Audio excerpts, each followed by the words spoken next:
여러분 안녕하십니까? 뉴스데스크 제주입니다.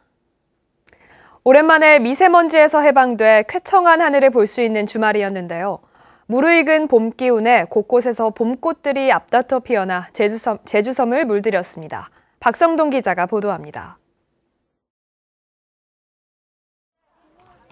파란 하늘 아래 노란 물결이 일렁입니다. 삼방산 앞에 드넓게 펼쳐진 유채꽃밭이 진한 봄 기운을 선사합니다. 하늘거리는 꽃들 속에 파묻힌 상춘객들의 표정은 절로 환해지고 화사한 봄날의 추억을 놓칠세라 연신 카메라 셔터를 누릅니다. 지나가다가 그 향기가 많이 나가지고 유채꽃밭에 들어왔는데 삼방산 배경으로 이렇게 꽃이랑 같이 사진 찍을 수 있어서 너무 좋은 것 같아요. 다음에 또 오고 싶어요. 완연한 봄을 알리는 경칩과 춘분 사이인 요즘 제주의 봄꽃들은 하나둘 절정을 이루고 있습니다. 진분홍빛 홍매화도 진짜 봄이 왔음을 알립니다. 겨울을 이겨낸 가지에는 몽글몽글 꽃망울이 봄 기운을 뿜어내고 꽃나무 사이 오솔길에는 아장아장 아기가 봄을 맞이합니다. 노란 수선화도 고운 자태를 드러내고 봄꽃이 활짝 핀 곳마다 상춘객들의 발길이 이어졌습니다. 날씨도 따뜻해지고 미세먼지도 없고 아이들이 자꾸 밖에 나가자고 해서 산책 겸 꽃 구경 겸 이렇게 나들이 나오게 되었습니다.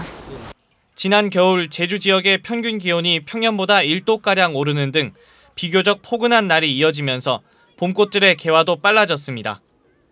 개나리는 평년보다 3, 4일 빠른 이번 주말부터 피기 시작하고 벚꽃은 다음 주쯤 개화가 시작돼 이달 말이면 절정을 이루는 등 봄꽃의 향연이 이어질 전망입니다.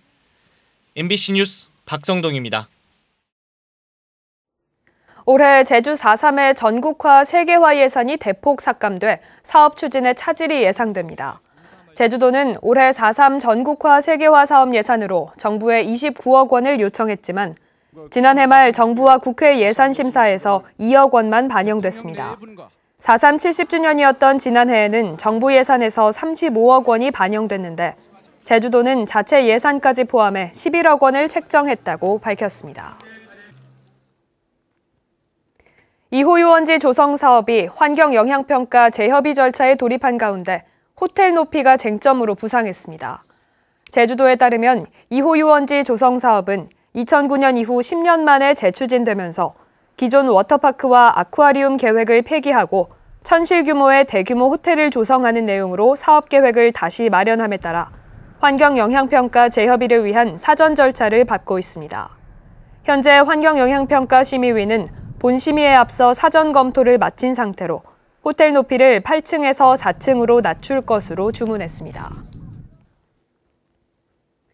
국민권익위원회가 오는 28일 제주를 찾아 제주공항 소음 민원에 대한 조정회의를 개최합니다.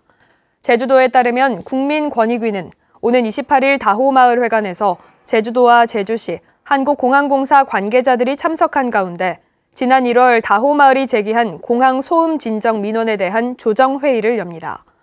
조정 내용은 공항 확장 부지 경계선 내에 소음 저감을 위한 수목식재와 레이더 통신소 개설로 단절된 기존 도로의 대체도로 개설 등입니다. 제주 인천 여객선 운항이 이르면 올 연말 재개될 전망입니다. 인천항만공사 등에 따르면 세월호 참사 이후 중단됐던 제주 인천 뱃길에 이르면 올 연말 여객선 오리엔탈 펄 8호가 투입할 예정입니다. 성산포 녹동 항로는 내년 7월에 취항할 것으로 예상되고 제주와 부산을 잇는 블루스타호도 지난해 말 운항을 재개했습니다. 음주운전 처벌이 강화됐지만 음주 사고 발생은 여전한 것으로 나타났습니다. 제주지방경찰청에 따르면 윤창호법이 시행된 지난해 12월 이후 제주에서 발생한 음주 교통사고는 60건으로 전년과 비슷한 수준을 보였습니다. 시간대별로는 밤 10시부터 새벽 2시 사이가 가장 많았고 대도로변에서 발생하는 경우가 줄을 이뤘습니다. 뉴스데스크 제주였습니다. 여러분 고맙습니다.